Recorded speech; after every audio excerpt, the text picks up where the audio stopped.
Hello नमस्कार सत श्री अकाल अस्सलाम वालेकुम। कैसे हैं जनाब आप लोगों को? साहब, बहराइच का एक चर्चित हत्याकांड राम गोपाल मिश्रा हत्याकांड याद होगा, जो लगभग एक वर्ष पहले 13 अक्टूबर 2024 को घटा गया था।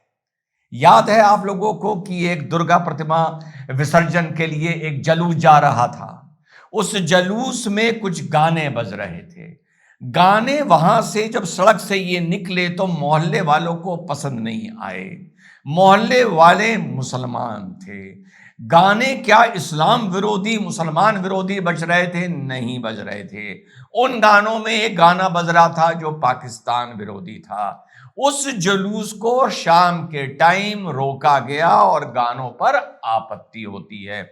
जब गानों पर आपत्ति होती है तो वहां पर जब ये मां दुर्गा विसर्जन के जब जुलूस निकल रहे थे तो लोग वहीं पर बैठकर धरना प्रदर्शन करते हैं, विरोध करते हैं और पुलिस से को इन्फॉर्म करते हैं कि आप यहां मौके पर पहुंचिए। और ये बात मैंने पहले भी बोली थी कि एक तरफ पुलिस ऐसे विसर्जन में सबको ये हिदायत देती है कि आप एक साथ जुलूस बना के निकलिए ताकि पुलिस फोर्स को प्रॉब्लम ना हो।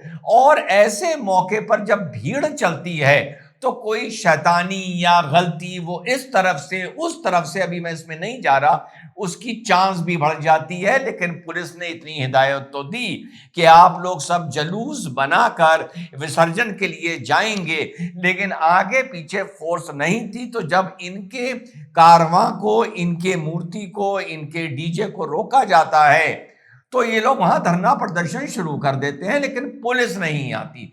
और जब काफी देर बाद पुलिस आती है तो वो इन्हीं के साथ, यानी राम गोपाल मिश्रा एंड कंपनी के साथ जोर जबरदस्ती करनी शुरू कर देती है, जिसमें झड़प होती है। उत्साहित होकर राम गोपाल मिश्रा उसी मुसलमान परिवार के घर पर चढ़ता है जिसने आपत्ति करी थी।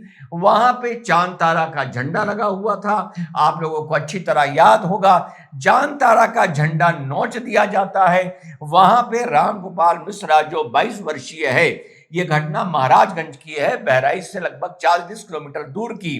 वहां पर वो भगवा झंडा लहराता है। उतने में इस परिवार के पास एक लाइसेंसी डबल बैरल गन थी। इनका परिवार का एक सदस्य जिसका नाम सरफराज है, वो नीचे से ओट से बाहर निकलकर आता है, सीधे सीने और सर पर निशाना लेता है। दोनों की आपस में दूरी करीबन 12-14 मीटर की होती है। और वो नीचे से जब ऊपर फायर मारता है तो जो छर्रे या पैलेट्स निकल के जाते हैं वो एक ग्राफ में इस राम गोपाल मिश्रा जो मृतक है इसके सीने और मुंह पर लगते हैं और वहीं ये साथियों गिर पड़ता है। और जब तक इसकी बॉडी रिकवर करी जाती है ये मृतक घोषित कर दिया जाता है। तो लगभग एक साल के अंदर सरकार ने बड़ा कड़ा फैसला लेते हुए इसमें कुल मिला के 13 लोगों के खिलाफ एफआईआर साथियों लिखा जाता है, जिसमें जो मेन आदमी था जिसने गोली चलाई थी उसका नाम था सरफराज। तो सरफराज को सजाए मौत दी गई है। सरफराज के पिताजी को, अब्दुल हामिद को, और 2 भाइयों को, फहीम और तालिब को, और इनके साथ अन्य 6 आदमियों को उम्र कैद हुई है। और 3 आदमी जिसमें खुर्शीद है, शहजाद है और अफसल है, उनको सबूत ना मिलने के सबूतों के अभाव में उन लोगों को बरी कर दिया गया है। तो कुल मिला के 13 में से एक को हुआ है आप डेथ सेंटेंस हुआ है, फांसी की सजा हुई है, डिस्ट्रिक्ट कोर्ट ने दी है, क्योंकि कत्ल का मुकदमा डिस्ट्रिक्ट कोर्ट में, डीजे कोर्ट में चलाया जाता है। और उसके बाद 9 को उम्र कैद हुई है और बचे 3 को साथियों छोड़ दिया गया है। यह पूरा किस्सा एक रिवीजन के तौर पर मैंने आप लोगों को बताया है और हूबहू ऐसा ही तब हुआ था, आप लोगों को अब याद आ जाएगा। अब जब मैं इसके कमेंट्स देख रहा था तो वहां पर बहुत से कमेंट्स में ये देख रहा था कि मॉब लिंचिंग भी होती है, तो वहां पर इस तरह से तत्काल सजाए मौत क्यों नहीं दी जाती है। और आप लोगों को मैं बताऊं कि इस तरीके से जो ये राम गोपाल मिश्रा को मारा गया, इसके पीछे, सजाए मौत के पीछे कोई सांप्रदायिकता नहीं है। और जब लिंचिंग का मैटर आता है, वहां पे सजा क्यों टल जाती है, उसके पीछे भी सांप्रदायिकता नहीं है। बड़ी जिम्मेदारी से अपने इल्म की गवाही देते हुए आप लोगों को इसका कारण बताता हूं। जब राम गोपाल मिश्रा को मारे जाने की चार्जशीट डाली गई, तो जो मेडिकल रिपोर्ट थी वो उसी सेक्शन ऑफ, या जो एक लॉट होता है जो कारतूस आदमी परचेज करता है, वो देखा सबने कि मारा है। लेकिन कानून इस तरह नहीं चलता। कानून को आपने आंखों से भले कुछ चीज देखी हो, उसके अलावा भी कुछ डॉट्स को ज्वाइन करना पड़ता है। तो इस परिवार ने मान लीजिए एक टाइम पर 20 कारतूस खरीदे, तो उसका एक लॉट होता है।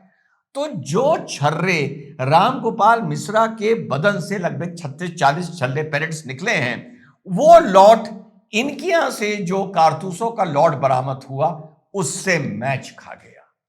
जिस वेपन से जो कारतूस के पीछे की चोट होती है, जो स्पार्क पैदा करती है, छर्रा जिससे गोली निकल कर जाती है, वो जो मार हुई थी, जो हिट हुआ था, वो भी इनकी गन से, डबल बैरल से मैच कर गया। साथ में वीडियो रिकॉर्डिंग भी आ गई, निशाना लेकर सरफराज के गोली मारने की। और वो वीडियो रिकॉर्डिंग की किसने? वो वीडियो रिकॉर्डिंग की सरफराज के परिवारी ने, जिसको बाद में मोबाइल से पुलिस ने रिकवर किया। वीडियो रिकॉर्डिंग करने का एक हत्या से पहले यह मतलब हो जाता है कि आपने स्टेट ऑफ एंगर में गोली नहीं चलाई, आपने बड़े संयोजित तरीके से गोली चलाई और सोच समझ के चलाई कि किसको लगनी है। फिर उसके बाद एक आर्गुमेंट ये आता है कि भैया छत पे चढ़कर आदमी आपके लिए खतरा था, तो आपने अपने आप को बचाने के लिए गोली चलाई। तो वो तर्क भी यहां पर फेल हो जाता है, क्योंकि जैसा मैंने शुरू में बताया, अगर यही राम गोपाल मिश्रा के हाथ में कोई डंडा या फरसा या गडासा या ऐसी कोई चीज होती और ये सरफराज के बिल्कुल पास होता, 1-1.5 मीटर पर होता, इसने मार करने के लिए वो डंडा या फरसा या त्रिशूल या भाला, कुछ भी, तलवार उठा रखी होती और सरफराज गोली चलाता, तो सरफराज को सजा ना होती। लेकिन राम गोपाल मिश्रा भले छत पर खड़े होके एक झंडा हटाकर दूसरा झंडा लहरा रहा था, लेकिन वो इस परिवार की जान माल के लिए खतरा नहीं था। यानी ये माना कोर्ट ने कि जो तुमने गोली मारी वो इरादतन मारने के लिए ही मारी, और तुम चाहते तो अगर ना मारते तब भी तुम्हारा काम चल जाता। जब घर में इतने लोग थे, भागकर छत पर चढ़ते, भले तुम ऊपर से उसको धक्का दे देते, भले तुम उसके डंडा मार देते, भले तुम उसकी टांग तोड़ देते, तो ये जो आपने हत्या की, ये शुद्ध रूप से इरादतन हत्या करी, और आप बिना हत्या करे भी अपना काम निकाल सकते थे। ये थ्योरी जजेस एंड जस्टिसेस देखते हैं। अब जब आती है बात मॉब लिंचिंग की, तो मॉब लिंचिंग में एक्चुअली ये एंड तक पता नहीं चलता कि किसकी लाठी से, किसके गुम्मे से फाइनली जाकर एक आदमी की डेथ हुई। ये सबसे बड़ी टेक्निकल प्रॉब्लम आती है। और अगर ये पता भी चल जाए कॉमन इंटेंशन से कि तुम 5 लोग उसको मारने गए थे, तुम्हें पता था कि उसको जाके मारना है, डंडों से मारना है, ईंटे से मारना है, तो वहां पर एंड में कोर्ट में यह आर्गुमेंट आ जाता है कि हम तो सिर्फ मार रहे थे, वो मर गया, हमारा मारने का इरादा नहीं था।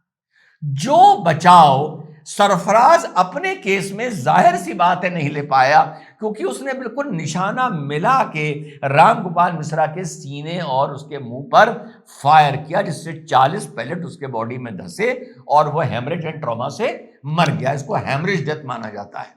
तो ये दोनों में फर्क होता है। जब मैं कमेंट्स देख रहा था कि मॉब लिंचिंग वालों को रिलीफ क्यों मिल जाता है, और जैसे सरफराज ने गोली मारी तो इसको रिलीफ नहीं मिला।